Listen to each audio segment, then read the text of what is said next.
Good evening, Hi. everyone. Hey, Claire, do me a favor and say hello to everybody so that I can make sure everything's still working. Hello, everybody. It's Claire here. Okay, that's what I thought. Can you hear me? I can. Yep. Loud Okay, and clear. I can't hear you, and I don't Oh know why because I no. could hear you 2 seconds ago. So, Christy, if you could pop on and start the introductions, I'm going to go out and come back in Okay. and see if that works. Hi, everybody.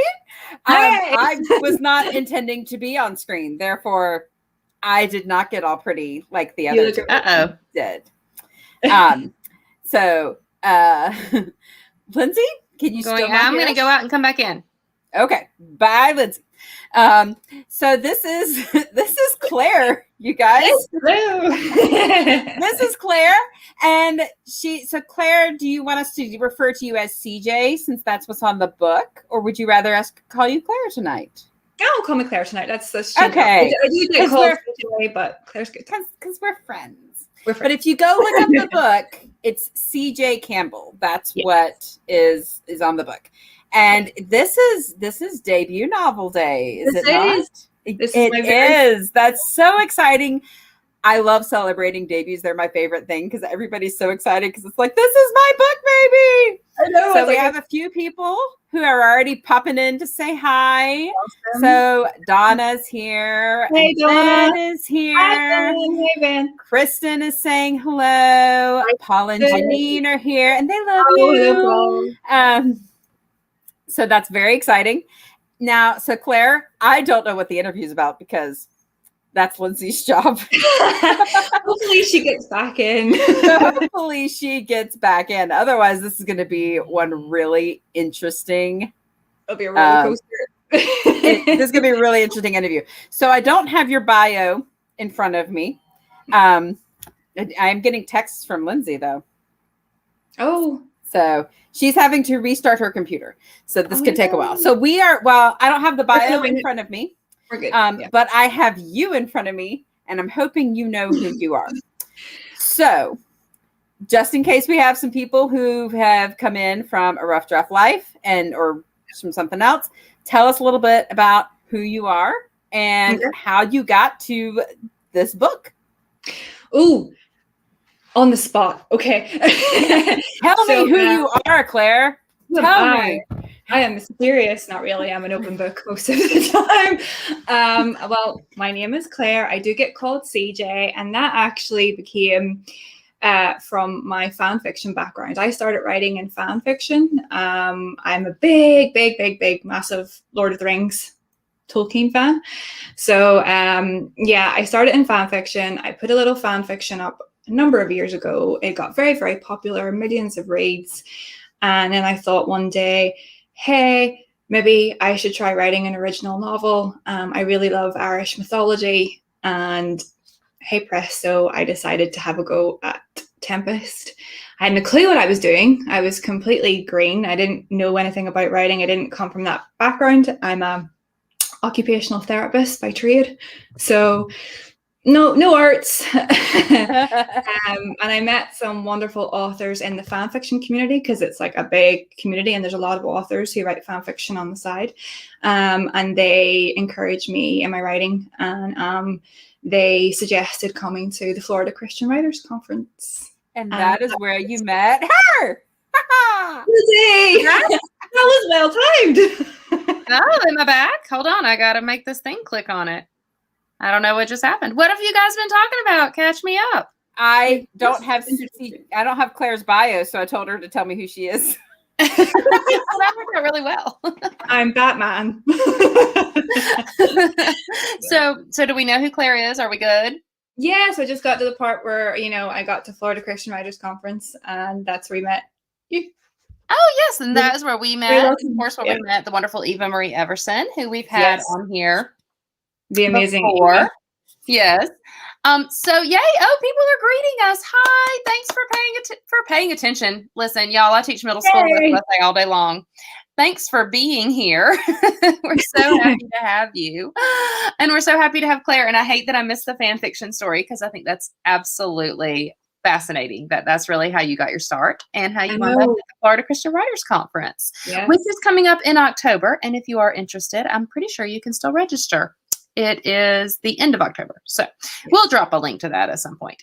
So we are here tonight to celebrate Claire's first novel, Claire's debut, Tempest, which has a gorgeous cover. Amazing cover. Yeah, I'm really I feel like New Hope Publishers really stepped it up there for the cover. It's gorgeous. Very beautiful. I fell in love. Like the first moment I saw it, I was like, that's it. That's it. Yeah, it's so evocative. I love that. I love that. Okay. So we are going to specifically talk about the book. And I'm really excited to share this book with you guys. It's different than so many stories that Christy and I have had before on the podcast and on the authors that we've interviewed. You know, we really haven't ever had anyone on who specifically writes fantasy, and so we're really excited to have Claire because it's a big epic fantasy. Am I right? It is. Yeah. It's and what's the plan? How many are there? Well, in Lexi's story, Lexi and Killian's story, there's 3 books. In my head, there's 3 planned. But I also kind of would like to tie it off with the 4th would be a prequel, which is actually sort of what kicked off the whole universe. But there's no point in kind of going with that first because it wouldn't be as interesting. You know what? I always find those to be so interesting. But maybe that's because authors don't ever put them out until the end, and then by then you're so invested in the world you want to know how it came to be. That's why, people who don't really know C.S. Lewis very well and who bought their box set of Narnia within the last 25 years are always like, well, Magician's Nephew is the first one. No, it is not.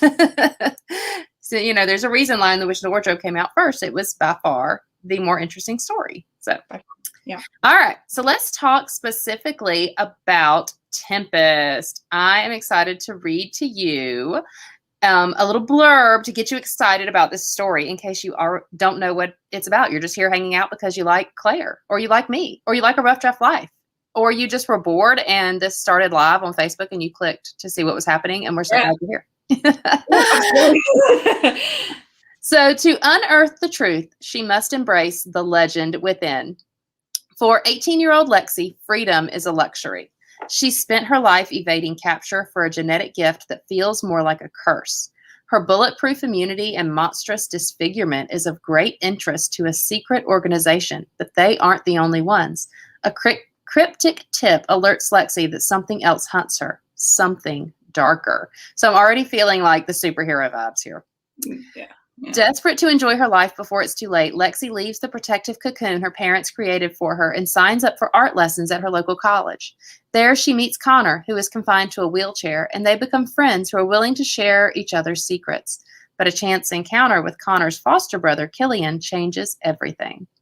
Killian shares the same mysterious secret within his blood as Lexi. Their fateful meeting sets off a chain reaction of catastrophic events that exposes the terrifying truth. Lexi is a celestial queen of a bygone race. Connor is their last royal heir, and Killian is a half-breed abomination hated for his very existence. With Connor kidnapped by an ancient god determined to rid the world of the stain of humanity, Lexi and Killian find themselves under the protection of the secret order of kings. Lexi believes she's been thrown into a world of myths and legends, but things are not as they seem. Lexi becomes convinced the order is keeping dangerous secrets that threaten not just her, but all of mankind. And I feel like I need to go dun dun dun. I love this person who was like, I was one of the bored people watching Facebook, and now I'm super interested. I love that. Yay! So glad we brought you in. That's usually me. So what's so great about this, Claire, is actually today I was teaching my middle school students about stakes, and we were talking about how you raise the stakes in a story to make it interesting. And you've totally done that. Like, it wasn't just, oh, this girl feels out of step. It's this girl has something physically wrong with her. And then she finds out that thing that's wrong with her is really not wrong with her. She doesn't belong in this world, but she's got to save this world. And it just gets higher and higher and higher. Very layered. So big. Christy is reminding me, by the way, that I think you are planning to give away a copy of Tempest. Is that right? Yes. And that physical copy. Yep. A physical copy. It's so exciting. So if you are interested in winning your very own copy of Tempest, I don't know why I keep saying y'all.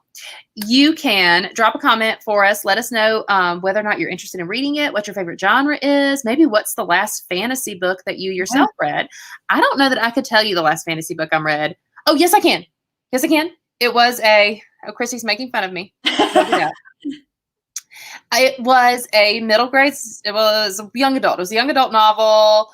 And it was the Red Queen, the Snow Queen. Oh, I love the Red Queen. I love that's what it was. It was a retelling of Snow White. Is that right? Kind of, yeah. Yeah, it was there were dragons, and the girl who is the dragon, the girl, the somebody else is taking over the kingdom, and anyway, it was a whole thing. But it was very good. But it was that was the last fantasy book I read because our media specialist was like, "Hey, you need to read this so you can." Tell students to read it. So I did. Always a good reason. Always a good reason. So tell us about the last fantasy book that you read, watchers, viewers, a fantasy book where there were dragons. This is true. there really were always a dragon. Tell us about the last fantasy book you read. Me? And Claire will be so excited to send along a complimentary copy of Tempest to one lucky winner. And by the way, if you don't win a copy of Tempest tonight, it's okay because you can buy it anywhere. Yes, anywhere. Today is its book birthday. So now it's available. If you want it right now, it's on Kindle. They can make that happen for you. Just click the buy. It's fine. We'll have links to all that in the show notes as well. I keep saying show notes, Christy, like we're on a podcast and we're not. We'll have links to all that in the comments as well. All right. So, Claire, tell us. Yes, Jacob, you're excluded from the prize. But feel free in the comments to tell other people why they need to read it. Oh, yeah, absolutely. That's a job for you, Jake. It's a perfect job. So I would love to know, Claire, as long as you didn't already tell this to Christy, what about growing up in Ireland really inspired this story? Because I just love that you are not here. So, here being, we interview mostly authors who are American. So it's so much fun to interview someone who is across the pond, as they say, and to get that different perspective. So we would love to know how growing up in Ireland really influenced this story. Oh gosh, probably influences all the stories. You're right. Look, I feel like Ireland has influenced my stories, and I don't even write about Ireland. I just write about the Low Country, and it's very Irish inspired. It's the thing about Ireland and Irish storytelling, whether you're from the north or the south, is that it's kind of like it's inbuilt in us. We're storytellers. And I grew up like my grandparents on both sides, particularly my grandfather. He would have told me story after story. It used to be a fun game in our house where I would just repetitively say, "Tell it again, tell it again." And it was always folk tales or poems or songs. So all of that has always been with me, and I've always loved stories and books. But Ireland itself is just and I'm very biased, as I've said. I'm very biased, but it is a magical country from coast to coast. It changes. There's the beautiful, beautiful West Coast is so enchanting and a bit spooky and a bit otherworldly. And then the East Coast is this beautiful ancient vibe. There's like castles every so many meters. Oh, wow. And then the mid-country is just these beautiful like moors and mountains, and you could just go anywhere and you'll get inspired to write something. So I just love my homeland. I think I mentioned it in the acknowledgements of Tempest that it's just there's this beautiful majesty to creation, and you can find it in Ireland. And the people are a lot of fun too. So yes, they are. That is a true statement. So is it actually set in Ireland? Like, does it start there? It doesn't start in Ireland because the main character in question, she is obviously dodging and her a lot of these organizations. So her family have kept her moving quite a bit to keep her safe. So it actually starts in upstate New York in Niagara County. And then as it progresses, she ends up in the west of Ireland in a fictional place called Mide, because Mide is the Irish word for middle. So it's a magical middle ground. But it's not in the West Coast, so don't go looking for it in a map. It'll not be there. But it's kind of inspired like in the Connemara, Galway kind of direction. Okay. So I want to talk about how, Jacob's saying it's a great book with Irish mythology. He's never read a book with a Kelpie in it, and he loves how these relationships grow over time. Yes, so I think Jake's like #1 fan right now. Oh, yay, yes. This person's got their copy coming. Good job. Good job. You're a super fan too. Yes. So tell us, Claire, you told me that one of the Irish myths that factors pretty heavily into the novel is the idea of thin places. And this is a concept that I am not unfamiliar with because like I told you, I write low country fiction, and low country authors love to lean on, they bring a lot of Irish mythology into their stories. They do. And I think a lot of that has to do with the immigration as the Irish left Ireland and immigrated to America. A lot of them just settled right there along the coast because it was very reminiscent of their homeland. And so you hear about these stories, these legends of thin places. And so I would love to hear you speak to that and how you use that in the story. Yeah, so I love fantasies. Like I have a particular love of fantasies where the fantasy world is still within reach of our world. Yes. So the likes of Narnia and those types Harry of things. Potter, yeah, all that. Harry Potter, all those, yeah. So, but the amazing thing about thin places is that there are supposedly in mythology and in history, thin places throughout the world that are considered magical or spiritual in elements that are the closest point between here and the other worlds, or spirit worlds, or just a connection between physical and spirit. Ireland has a lot of these places. The Burren, the North Coast in general is considered one of those places. The Giant's Causeway, all those types of places that are a bit mythic, but they are also throughout the world.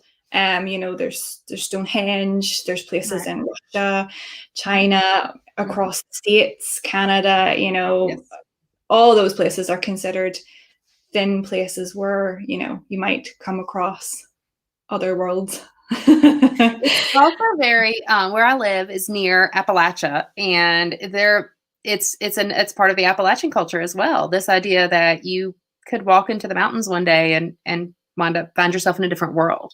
Yes, and that's very much the crux of fairy stories, that you would just wandering around and then the fairies would come and steal you. Those are always fun. So I would love to hear from the audience. If you already knew about the legend of thin places, we would love to hear your take on that, whether or not you believe that's a real thing or it's a myth, or kind of what your thoughts are on it. And I'd love to know if you have read any other books in which you have heard about that mythology. The book that I most recently read that referenced it was Karen White's Dreams of Falling.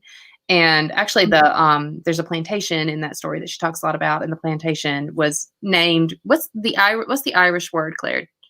There's a word that I can't remember off the top of my head. And the plantation's name was named for that. So I'll have to think about that. So I tried to look it up, and then that's when I lost my connection. I was not meant to ask that.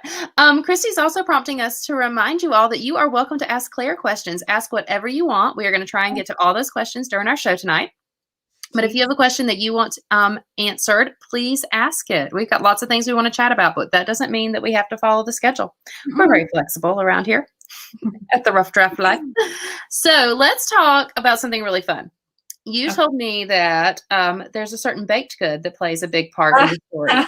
And I just want to know, first of all, are you like a brownie connoisseur? Do you have a special super secret recipe for brownies? I like to eat them. And I like to try recipes. I like to try other people's recipes. Actually, I do have a brownie recipe that I learned because it was so easy. It was like a jar of Nutella and an egg and some flour, and you just tip it into a bowl and it makes a brownie, and it makes an amazing brownie. Like, it makes a really gooey, fudgy brownie. Oh my God. And it's just so easy that I do that sometimes. Yeah. But I think there was a reviewer of the art copies that came out, and she had an amazing brownie recipe, and she put it on Instagram. So I don't know if she's here. I think she said she would try, but that looked amazing. Those brownies looked amazing. So listen, I think that if you're reading Tempest, you clearly need to read it with brownies. That's just the way it works. That's the way it works. Christy wants us to ask, do you like edges, corners, or middles? Oh, middle. Yeah, always the middle. Everyone should respond, because I'm sure there's some people out there who are like, I love a corner. I like it when it gets there's weird people out there. I'm joking. No judgment. No judgment. No judgment. I like my brownies to be topped with ice cream as my preference. Hot, topped with the ice cream. Yeah. That's how I want to eat the brownie. My daughter went through a brownie baking phase during quarantine, in 2020, during the 2020 shutdown. Not to be confused with the current ones. She went through a brownie baking phase, which was great and awful at the same time. Yes, I can understand. You can get a bit fed up looking at them, but I'm a chocoholic, and the character and Killian in the book is kind of as well, and he just assumes that if he's going to win over Fair Lady's heart, that he could make her chocolate, and that would work. I think that's a pretty good plan. I think that's a good idea. Oh, listen, people have got all sorts of thoughts on the brownies. No bad pieces. Everything's great. That's sweet, Donna. We did a virtual launch party for Donna just a couple months ago. That's right. Yeah. So many great books coming out. Let's see what the story is. Ben's great-grandfather was 2 when he came from England in 1884. He would recite poetry, and it was wrapped in history and storytelling from his family. He remembers some of the phrases. That is such a sweet and special memory. Yeah. I love that. Love that. I believe that the Bermuda Triangle is a thin place. Listen, I just watched a clearly based in science episode of The Librarians about the Bermuda Triangle. Yeah. So I think that Jacob is correct in that statement. I mean, Noah Wiley said that it was. So there you go. I 100% all those places. I love it. I'm still looking in wardrobes for Narnia. Like, I'm convinced Narnia is out there. Oh, I'm sure. I'm sure. It is. It definitely is. There's a bookstore that I know of that has a Narnia wardrobe. And sometimes I think about going in the wardrobe and seeing what happens. You just never know. You never know. I've been in it. I think the audience, if they have a really great brownie recipe, I think you need to drop that in the comments. Absolutely. Or a link to a Pinterest recipe that you love or something. I do not have a personal favorite brownie recipe. I can drop a link to Brownies by Faith, which is a local company that makes gourmet brownies in my hometown, because that is my new preferred way to get my brownies. Right. The international delivery. I don't know. I should ask them. They might. Let's see. Chrissy's been in a restaurant where the bathroom was decorated like Narnia and you had to enter through a wardrobe. Oh, that's ingenious. You can make ordinary things fun. I think that's great. Have you been in those bathrooms where when you lift the toilet lid, it says Hogwarts? I haven't, but I have seen them. Yeah. Oh, Hannah says her favorite brownie recipe is Betty Crocker. Excellent. Oh, yeah. We support that. As long as they don't have walnuts. Okay. I don't like nuts in my brownies either. I'm okay with that. I support that plan. All right. So, Claire, let's talk a little bit more about the book and about your influences for the story. Both Christy and I write pretty realistic fiction. She writes historical fiction. I've been writing Southern women's fiction. So, but this world that you have built is really different from the worlds that we are used to interacting with or writing about ourselves. So I would love to know a little bit about your world building. Like, what is different about the world in your story than the world we may know? Well, I think one thing that I really wanted to do with Tempest is to create a base in reality, in a real sense, so that it didn't feel like it was too unbelievable, if that makes sense, even though it's fantasy. And I think the whole idea of the world building, I started with inspiration from Irish mythology and the people that we call the Tuatha De Danann. And they are supposed to be the people who invaded Ireland and kind of made it into what it is today. They were scholars and poets, and they have a very interesting history. You can read it in the Book of Invasions, which is supposedly the history of Ireland. It's very like scripture. It's kind of like the books of Enoch. Oh. So that's where I took a lot of my world building ideas from, and kind of built up the idea that this veil world lives in tandem with ours, that supernatural beings exist with us. We just don't always see them because we don't always have eyes to see them. Right. And it was very much inspired by a lot of mythology, kind of actually a good bit of Arthurian mythology, in that a lot of the supernatural would take on forms that maybe humans would consider weak, or, you know, would be repulsed by. Those are not nice words, but that's the words that, you know, come to mind. And as a person who has struggled with illness and disabilities myself, I was really wanted to have that idea that, you know, we're not just flesh. You know, we shouldn't see with our eyes, but we should see with our heart. And that's the idea of where Lexi came from. And, you know, always be careful how you speak to people and how you judge people based on their abilities. So, because you just never know. You just never know who you're dealing with. You know, a lot of problems. I think that probably speaks to your job then as an occupational therapist. That's your day job. Yes. Maybe y'all talked about that. I don't know. And, I don't remember. but I think that's so interesting, because I would imagine that working in that particular field, you spend a lot of time kind of working with people who need to know they are more than just flesh and more than just what they can do. Yeah. I think a lot of the time we forget to see people beyond their disability. And that was a point in Tempest that I really wanted to get across. The character herself, when she realizes that she is celestial, she goes through physical changes. When she's in the supernatural world, she appears beyond, you know, beautiful and godlike, which is a real psychological shock to her. And anybody that has been through trauma and rehabilitation, you know, they know that it's not so much getting healed is great, or like a cure or a limb fixed is wonderful, but that doesn't change how you interact with the world. And it can be a psychological thing as well. And again, it just comes back to, I really wanted to get across seeing people for what they are on the inside, you know, not the wrappers that we are on the outside. So. Oh, this is so sweet. One of your coworkers is saying you definitely see with your heart. That is so sweet. That's such, I would hope that somebody would want to say the same for me. That's a beautiful compliment. That is amazing. And Eileen is a wonderful, wonderful therapist. She taught me a lot, so she did. So that's awesome. I love that. Oh, would you ever consider transposing Tempest into a screenplay? I might consider like saying, show me the money. Well, yeah. But I would love to learn to do screenplay. It's like one of those things that amazes me, people who can do screenplay. So, yeah. Oh, yes, same here. It's very different. A lot of people think that it must be very similar to novel writing, but actually it's really, really different. There's a certain specificity to it that novel writers have to kind of unlearn what we learned as novel writers in order to write screenplays. So. Yeah, I watch people do it and it amazes me. So I'm like, that is so cool. Yeah, for sure. And I do, like, I work in theater on a regular basis and am very familiar with plays, and like have this running joke with a friend of mine that when we retire, we're going to write one-act plays for high schools, and that's going to be our great retirement plan. But I've never actually done it. I've never written a play. So, I don't know if I can. Give it a go. Sure, that's why I wrote a book and give it a go. I know. I write novels. I don't know. Plays are just like, that's just a dialogue. So, all right, let's talk about then.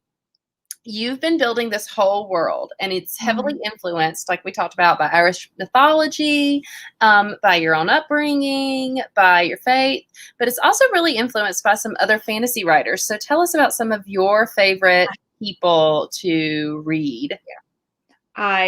If you know me, you know that I am a massive, massive Tolkien fan.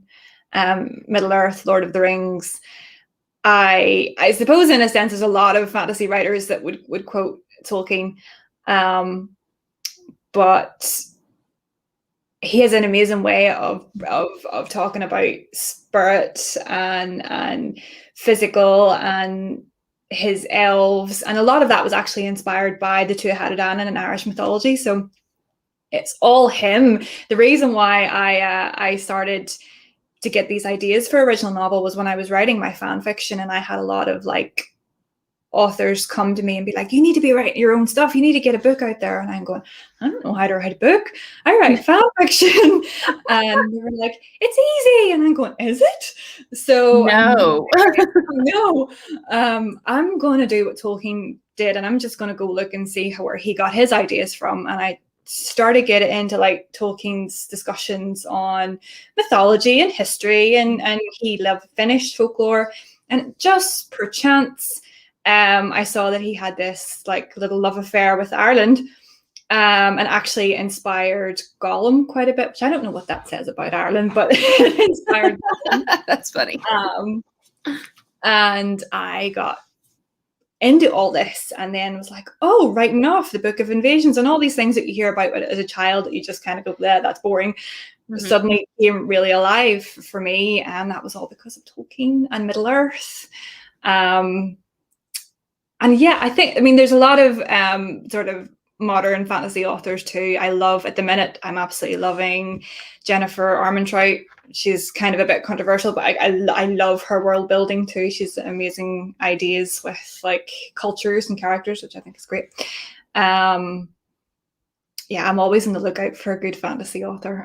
Well, maybe I'll have to drop some recommendations for Claire there in the comments, and let's see if you've read the same thing you've read. Oh, hi, Andrew from Belfast. Hi, Andrew. Yeah. Oh, good. There's Belfast represent. I love it. All these people hanging out with us tonight. It's amazing. They're all up really late. I know it is not 7:32 p.m. in everybody's neck of the woods, as we say here in Georgia. So, we say that too here. We say. Do you say that here, neck of the woods? Awesome. Maybe we probably got it from y'all then. Oh, I'd say it's years of ancestry. Of ancestry something. Years of ancestral something. So, what's your favorite Tolkien book then? Oh, out of the Lord of the Rings series, it would be The Two Towers. But my favorite Lord of the Ring, or my favorite Tolkien book, would be The Silmarillion. Okay, I haven't read that one.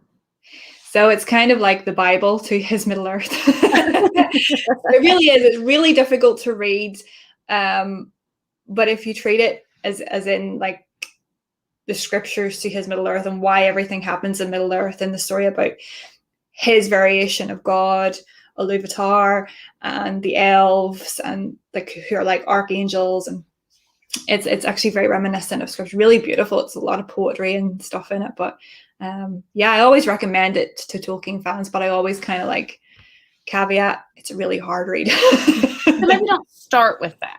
Don't start with that one. If you're going to start with Tolkien, you might just want to start with Lord of the Rings or The Hobbit. Just start with The Hobbit. Yes. Yeah. Work your way up. Work your way up. Yes. So I have to ask. Oh, hi, Talon from Arizona. Hi. Oh, wow. I'd love to visit Arizona.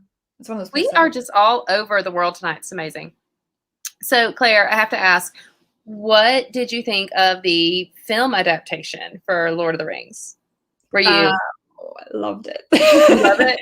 I loved it too. And I knew it was coming, 20 years ago. And so I had read the books because I had never read them. So I read them in preparation for that. And at first, when, the first things started trickling out about it, I was like, oh, it's going to be so different. But then the more I studied the stories, the more I was like, oh, wait, they really kind of dove into some of those like appendices and things that we really that weren't told in the action part of Lord of the Rings. Well, so. Yeah, I actually, I know it's a bit controversial, but I did actually like the Hobbit movies. From the point of view that I don't think you can accurately adapt Tolkien for modern audiences without changing things. But actually, a lot of the reasons for Tempest and the idea of having a veil and what you hide underneath and what you are actually came from the scene in The Desolation of Smaug, where Thorin is pushing the Elven King's buttons. If anybody knows me, they know I love the Elven King, not because I'm a Lee Pace fan. I genuinely think that I am the Elven King in another universe somewhere. When she goes to a thin place, she's going to be I love jewelry and I like a glass of wine. I think it fits. I think so. And he's pushing his buttons. And this was a full thing that the writers did themselves. This wasn't from canon. And he is obviously very traumatized, and he has had very bad experiences in the world. And he pushes all his buttons, and he pulls back his veil that he's obviously wearing himself, this glamour that he has to pretend that he's healthy and well. Pull that back, he's all scarred and broken, and basically says, like, do you think that I don't know what it's like to hurt? Take a look at this. And I was like, that really hit me. And I'm like, that's what I'm trying to get across, that we all have hurts. Sometimes we can hide them well, and sometimes they're on our sleeves. And that was, again, Tolkien. So and more influence of Tolkien. Absolutely. Yeah. Oh, Christy was at Georgia Tech when the movies came out, and plenty of people to go see the you know about Georgia Tech, Claire. We call it nerd tech, Oh, it's been wonderful there then. Exactly. It's the best place to be if you want to be around some Tolkien fans. So I really want to talk about, you sent me some notes of things you wanted to mention, and I wanted to bring this up. I love, and I'm going to quote directly from the email you sent me, because I think what you said was so beautiful. You said, regarding your story, their true power lies within themselves, accepting and embracing themselves. And truly it comes down to love, learning to love themselves, each other, and mortal men, despite the cruelty they faced, and still believing the world, both supernatural and natural, is worth fighting for and worth saving. Then you said you suppose it comes down to your Lord of the Rings obsession and Samwise's speech, there's still some good left in the world, and it's worth fighting for. And I just thought that was such a beautiful sentiment, such a beautiful statement, especially in light of kind of where the world is, like even just right now, tonight, literally, with all the different things that all of us have been dealing with, COVID, of course, being, this big umbrella over everything, the struggles that I'm not really sure how y'all's struggles have been in Ireland in terms of people kind of clashing over how to handle it, but it's been difficult in America, just a little bit, and it's difficult there too. It's very much, it's. I think it's a global thing. I think internationally we can agree on that, at least, that it's difficult. Yes, on how hard it is, and then here in America, where we have just had this massive traumatic hurricane that hit on the anniversary of another hurricane. There's been the pullout from Afghanistan, which does have worldwide ramifications, and just so, and I can't even tell you how many personal people I know in my own small town who have now been just greatly affected by world events and local events that have happened. So many people have passed away, or they've got loved ones who are sick, and hospital beds are full, and all these things. All this heaviness is sort of sitting on the world right now. And I love that in reading your email today, I was reminded, but there's still so much good left. There's so much good, and it's so much worth fighting for. And I just really think that if nothing else tonight, I hope people see Tempest as the kind of story they can escape into. You can escape the reality into this world, but you also can, in reading Claire's book, get this wonderful reminder that we are all so much more than what we see. And so much more. And there's so much love and joy left to come. So this is it. Definitely. It is. And we are here tonight celebrating this wonderful accomplishment for you. And that's just such a good thing to be putting out in the world today. So. And this is what I try to tell people, and a lot of the book covers the fact that there's this clandestine organization, and they have a lot of power, and they're controlling how people think in very subtle ways. You could, compare that to many things today, that we have to listen to a lot of opinions and cipher through them to decide what's true. But really what is true is for ourselves, and we can put ourselves in our own prisons. Lexi puts herself in it, like she's a god who has put herself in a prison of a castle and letting these men dictate to her how she should live her life, and she doesn't have to listen to them, but she's listening to fear. And I think that can resonate to all of us. We're listening to a lot of things, but really we don't need to. We just need to listen to ourselves and have faith and look for the good things every day. Be grateful for the little things, celebrate the little things. Celebrate the little things, look for the good things. Like all these wonderful questions that I'm sure that the readers have been dropping in the comments that they want you to answer. Oh, okay. I'm Like excited. telling us, where did your inspiration for Lexi and Killian come from? Oh my gosh, where did my inspiration? Okay. Killian was actually the character that came to me first. Oh. I love the story of the goddess Ereva in Irish mythology. She has a very tragic backstory, but she's also she comes out of it extremely resilient. Her father betrays her, she loses her brother, but she comes out of it strong and determined to continue to help the world, despite the fact that on many occasions that's tried to be taken from her by her very jealous dad. She continues to strive to help people.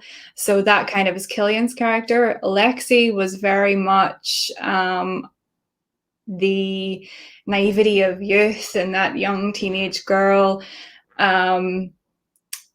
So yeah, she's probably a bit of myself at that age. Well, they say all of our debut novels are in some way autobiographical. So definitely. So yeah.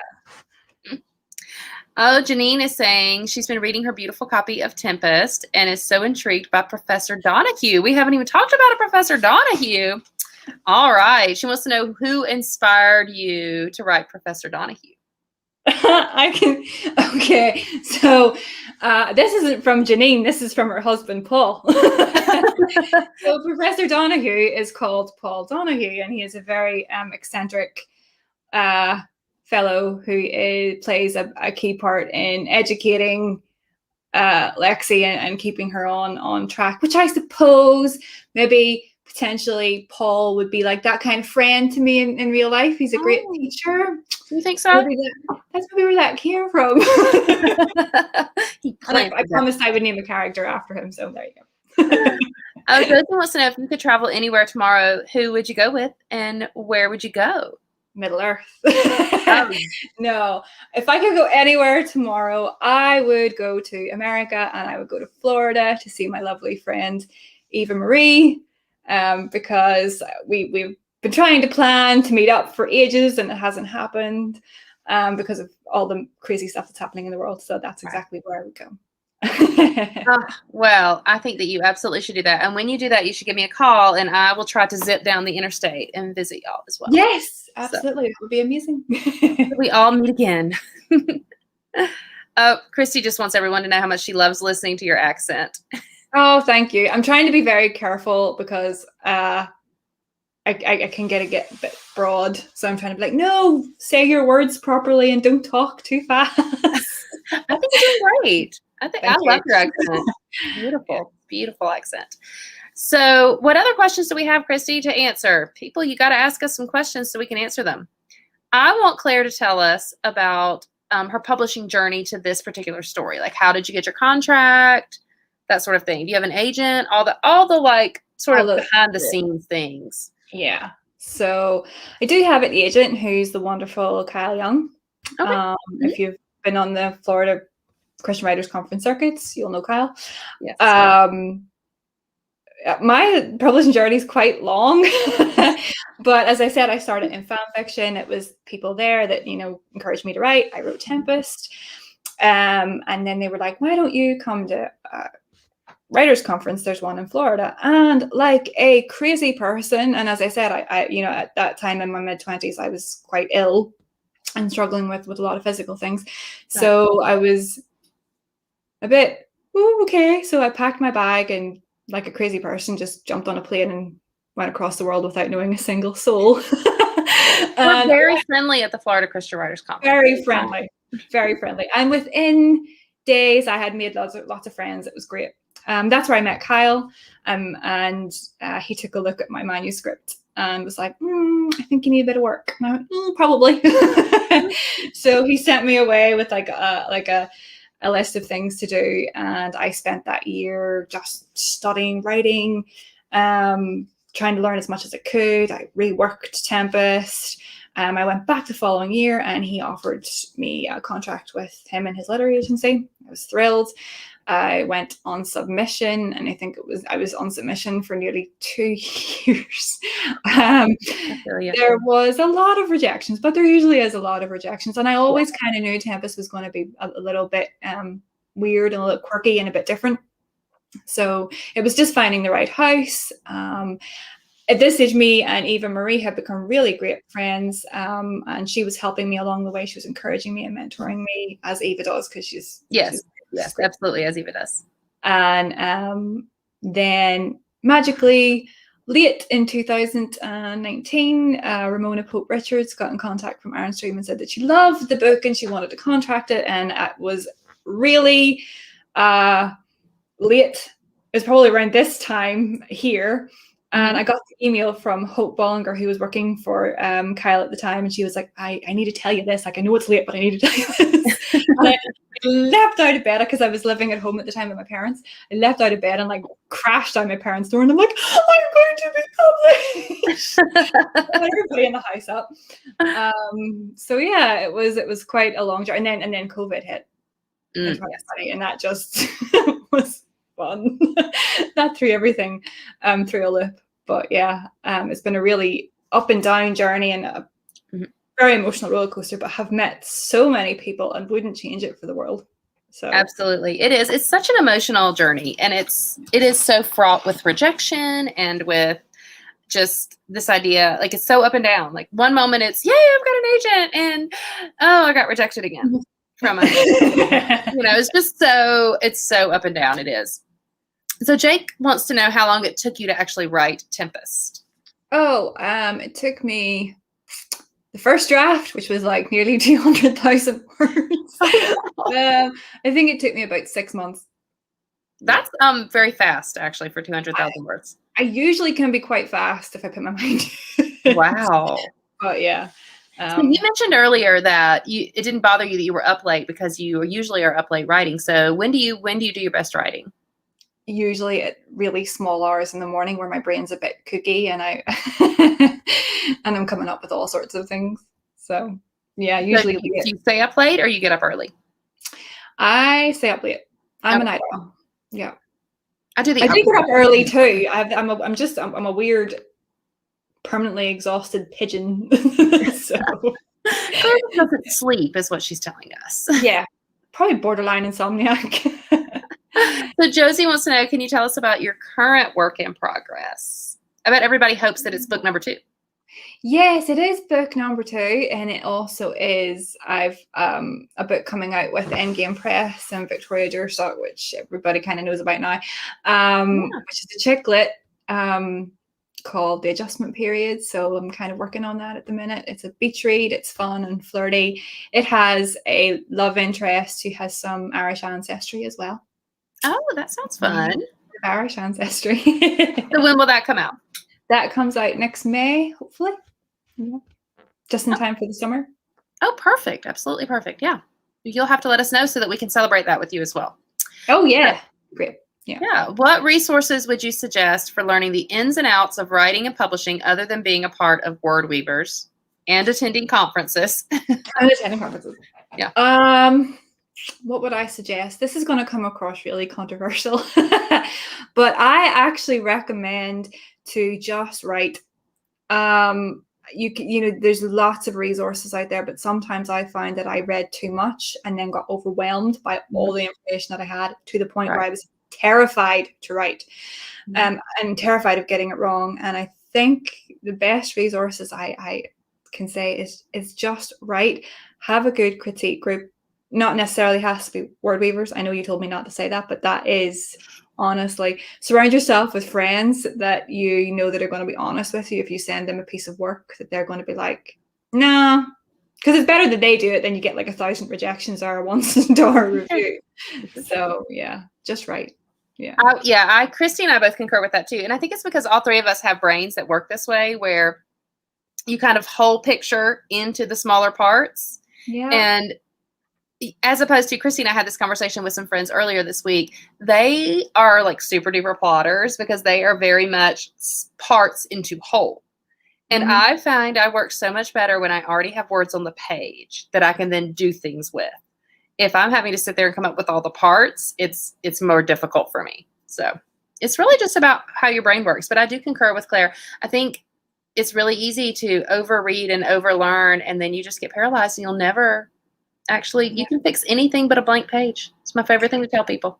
I'm going to plug fan fiction because fan fiction, you don't have to have, there's no airs and graces to write in fan fiction. Mm-hmm. You don't have to be good at writing. Sometimes if you just really love a show, it doesn't have to be like something popular. Just write that. And that sometimes helps the process come along. Yeah. And you know what? We all do that in our heads anyway. I just finished a novel.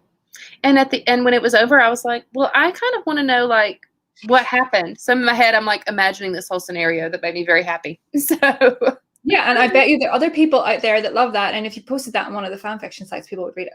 They probably would. In all my spare time. But I love that. I think you're right. I think fan fiction is such a great, it's a great place to start. It's very, It's your head out. Feel like, oh, I need to do this correctly kind of thing. So I think that's a great thing. Great thing. Oh, hey, Tessa. Hey, Tessa. Tessa made it. Tessa is amazing. She's one of my fan fiction readers for many, many years. And she's so supportive and really encouraging.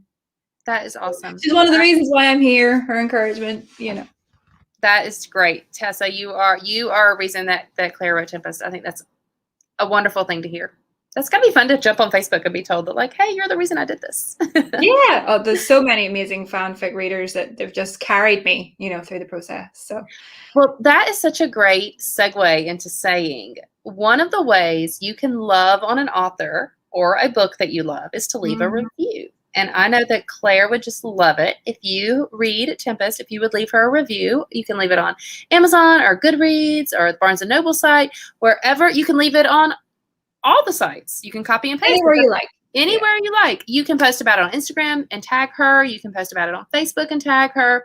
No matter what you do, just telling someone about the story that you enjoyed is so helpful to authors because it helps get our books out there. It helps get it seen.